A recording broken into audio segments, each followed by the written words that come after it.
Bob,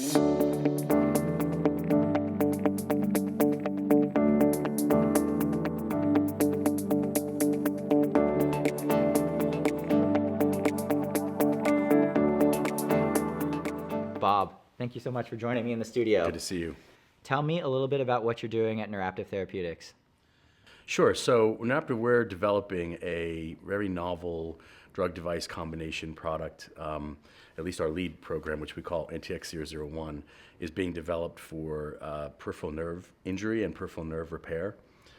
That's our primary focus right now, which is an area of pretty significant unmet medical need. There's been really little to no true advancements in treating people who suffer from traumatic peripheral nerve injuries over the last 30 to 40 years. So Bob, tell me, what's the standard of care today look like for peripheral nerve injuries? Yeah, so typically someone's going to show up having been part of some traumatic injury to the ER, level 1, level 2 trauma center.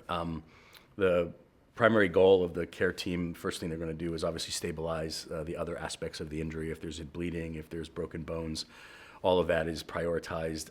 The nerve repair aspect of that treatment is typically deprioritized. The person will often be referred to a specialist, an orthopedic surgeon or a plastic surgeon who specializes in microsuturing, but there's no rush to do the nerve repair aspect of it because there hasn't been a reason to rush in the past, because primarily what the surgeon's going to do is essentially sew the two ends of the nerve back together, either directly if they're able to, or they oftentimes will have to use some sort of bridging material, a conduit, an autograft or allograft product to actually bridge if there's a gap when the nerve is actually injured. And so that's the standard of care today, is sew the two ends of the nerve back together, either with or without some bridging material, and then wait for the proximal end of the nerve, which is still connected to the central nervous system, to regrow. Good news is our peripheral nerves will regrow. Bad news is they grow very, very slowly, typically 1 millimeter or so a day. And because it's a regenerative process, it's fraught with risk, right? So oftentimes by the time, if the injury is higher up in the upper extremity in the arm, think about how long it's going to take for a nerve to regrow at 1 millimeter a day. And you're not using this part of your body, so there's muscle atrophy. And if you don't get recovery soon enough, you may never fully recover either sensation or motor function in the affected limb. So that's part of what attracted me to even join Neuraptive was, the lack of really any disease-modifying advancements in nerve repair really over the last 30 or 40 years. Yeah, it clearly sounds like there's an unmet need for a better solution other than stitching things together. How does your product differentiate itself then from the standard of care? If you could prevent the degeneration of the axons distal to the injury from happening in the first place, in other words, not be dependent on regeneration to recover, that would be game-changing. And so what we've developed is this product that we call NTX001. It's a kit. It contains 3 sterile solutions and a device. And the surgeon, if they use these 3 solutions during the normal standard of care repair surgery in a very prescribed way, and I can go into as much detail as you want as to how that happens, what we've been able to show is that we can fuse the two ends of the injured nerve back together in the OR. We can reestablish an electrical signal across the severed nerve. And by doing that, we prevent that degeneration of the insides of the nerve, the axons, from happening at all. And we've been able to quantify in preclinical studies in animal models that we can preserve 60 to 70% of the axons distal to the injury. So think about it. Now your recovery is no longer dependent on a regenerative process. You've essentially preserved the axons distal to injury. And so what we're doing right now is 2 clinical studies, prospectively designed, randomized, blinded studies, where we're actually comparing the standard of care surgery to standard of care plus NTX001, and then measuring at 12 weeks, which is the primary data point, how much more function that person has. So if it's an injury in the arm, as an example, you can do some testing of their ability to move their hands, to feel points of pressure, to feel heat, to button a shirt, to hold a fork. I mean, all these sort of things that one would call activities of daily living. That's one of the studies that we're doing right now. We're doing a second study in facial nerve injury. This is a really fascinating area. Facial nerves are part of our peripheral nervous system. Here, the injuries are less commonly due to trauma and more commonly due to actually iatrogenic causes. So think about a dental procedure gone wrong, a plastic surgery procedure gone wrong, where a nerve gets inadvertently severed as part of that procedure. Or in about 50 to 60,000 instance cases in the US, there's a tumor that will grow in your parotid glands. So we have glands here on both sides of our face, and people, about 50 or 60,000 in the US alone, will actually develop a malignancy. And most of the time, in order for the surgeon to be able to remove that tumor, they have to intentionally sacrifice what's called the facial nerve that literally comes down and provides you power on both sides of your face. So there's one here and one here. And when they sever that nerve to be able to fully remove the tumor, you essentially lose the ability to move that half of your face. So you can't blink your eye, you can't smile, you drool, you have no control over that side of your mouth. And so if you just think about the debilitating nature of that, both physically, but also almost psychologically, right? I mean, people don't want to leave their homes. They don't want to go out because they look very disfigured. So our second study, we're actually, once the surgeon injures the facial nerve intentionally, then they would sew it back together and apply our technology at the same time, with the hope that we were able to provide power back to that half of the face much faster than what is done today with the standard of care. Tell me a little bit about how this drug device technology works and how it's different from the standard of care. Absolutely. So I mentioned earlier the product is made up of 3 sterile solutions and this device, and I want to describe sort of what each of those do. So what the standard of care I mentioned earlier is the first thing a surgeon is going to do when he opens the patient up to repair the nerve is he's going to trim the 2 ends of the nerve, the distal end and the proximal end to the injury. And that's done because what ends up happening, the body sort of walls off, calcium floods into both ends of the nerve when the injury occurs. It's sort of degenerative on the distal side and it's somewhat protective on the proximal side. So the first thing they want to do is they want to sort of trim the 2 ends of the nerve, kind of create a clean area to coapt the nerve back together. Once they trim the 2 ends of the severed nerve, that's where they would apply our first solution in our kit. And what that is, it's a calcium-free hypotonic solution. And essentially, by not having any calcium in there, it helps to remove any residual calcium that's been plugged into the 2 ends of the severed nerve. So it kind of forces the calcium out.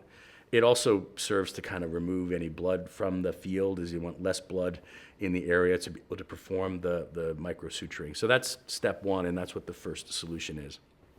Then the surgeon would microsuture the nerves back together. Again, that's part of standard of care, not unique to our technology. And these are highly specialized, either orthopedic or plastic surgeons who are trained with this type of microsuturing technique.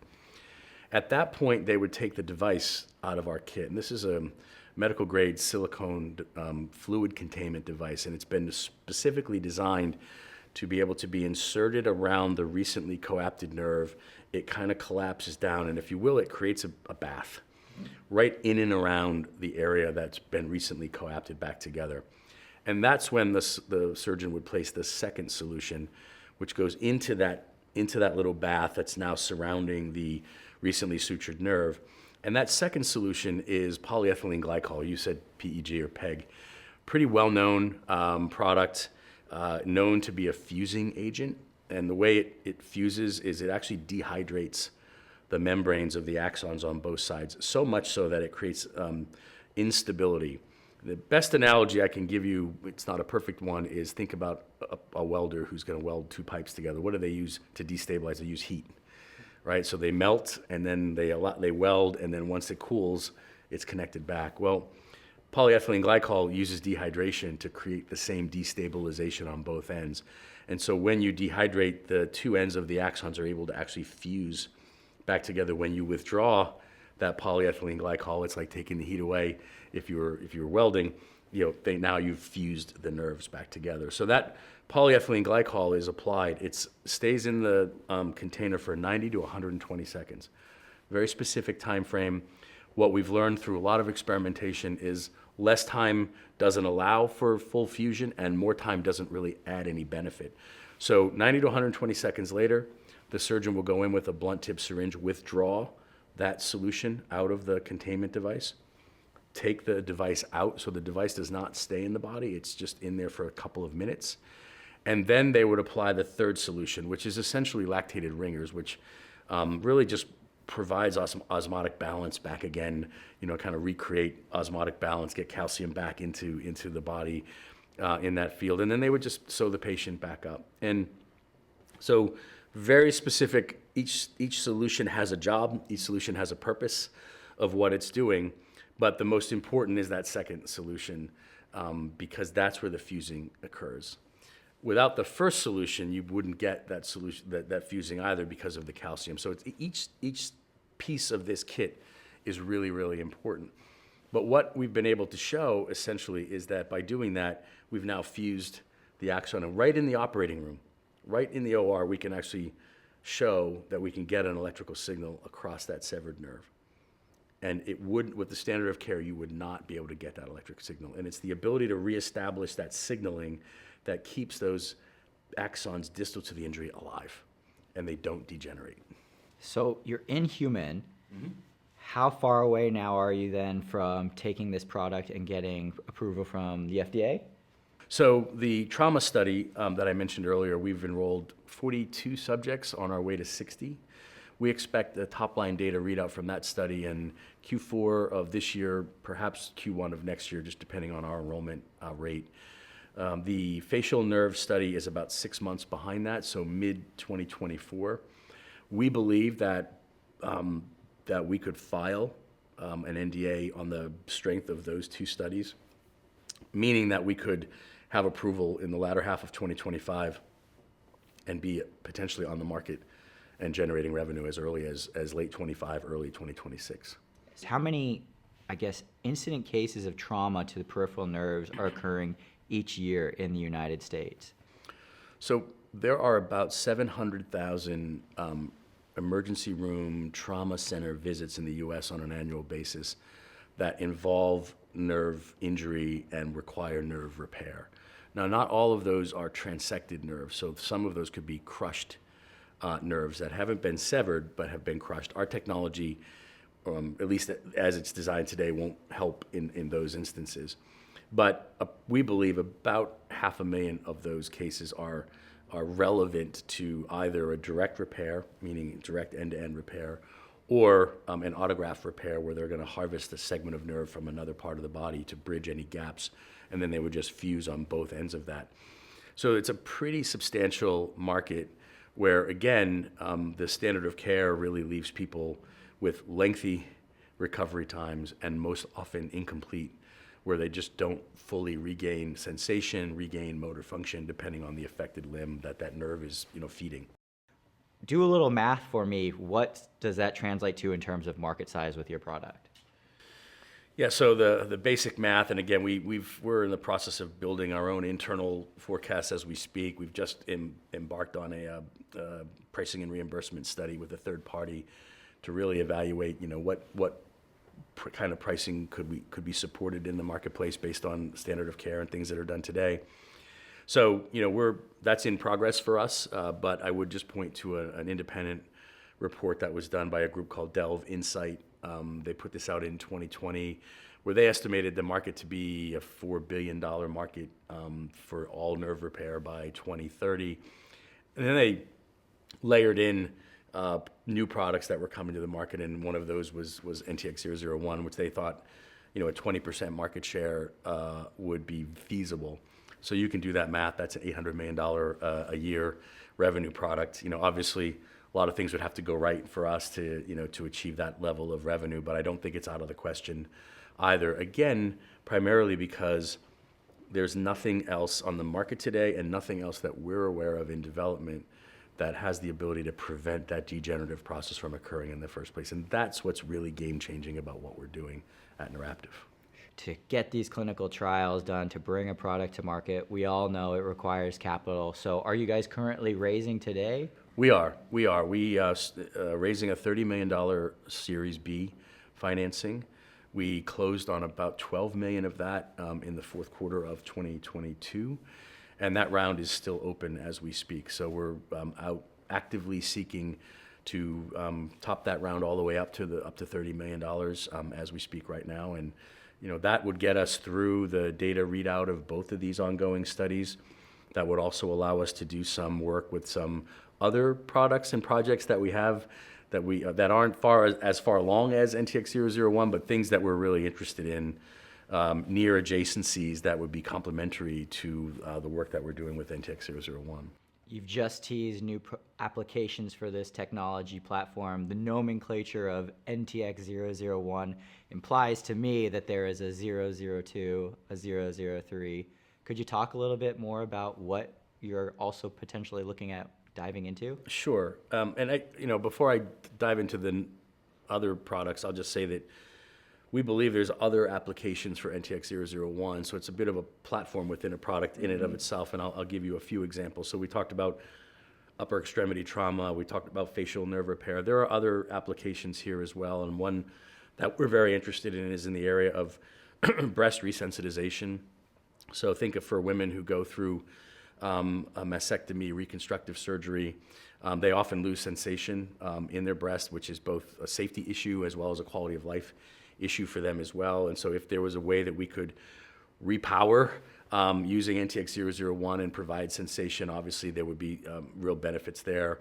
And that's just one other potential area. So we have a lot we want to do and continue to think about doing with NTX-001. The other things that we're looking at, there are some surgical devices that potentially would make the actual nerve repair process easier. Things like trimming the two ends of the nerve that I described earlier today. They use a scalpel. If we could come with a way to more cleanly trim the two ends of the nerve without crushing them so that they can improve the coaptation. We have a device that we've done some preliminary work on. And then there's also some projects that are not homegrown by us, but that we're in conversations with other third parties right now. We signed a exclusive license agreement recently, exclusive option agreement with a university that's developing a completely bioresorbable stimulator. So one thing we know is that electrical stimulation to a nerve helps it regrow and regenerate more quickly.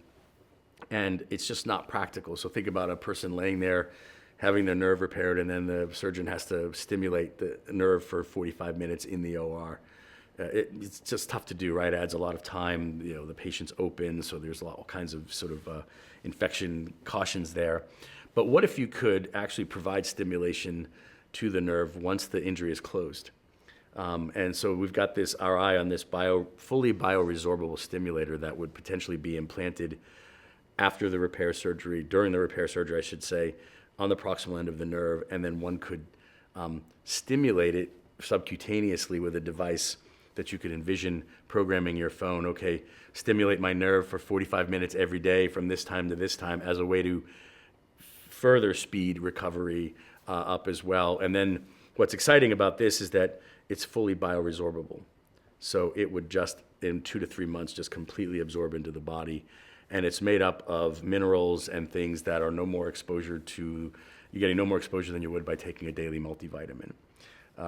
So really exciting, I would say, adjacencies to what we're doing that we would like to continue to develop, again, assuming we're adequately funded to do so.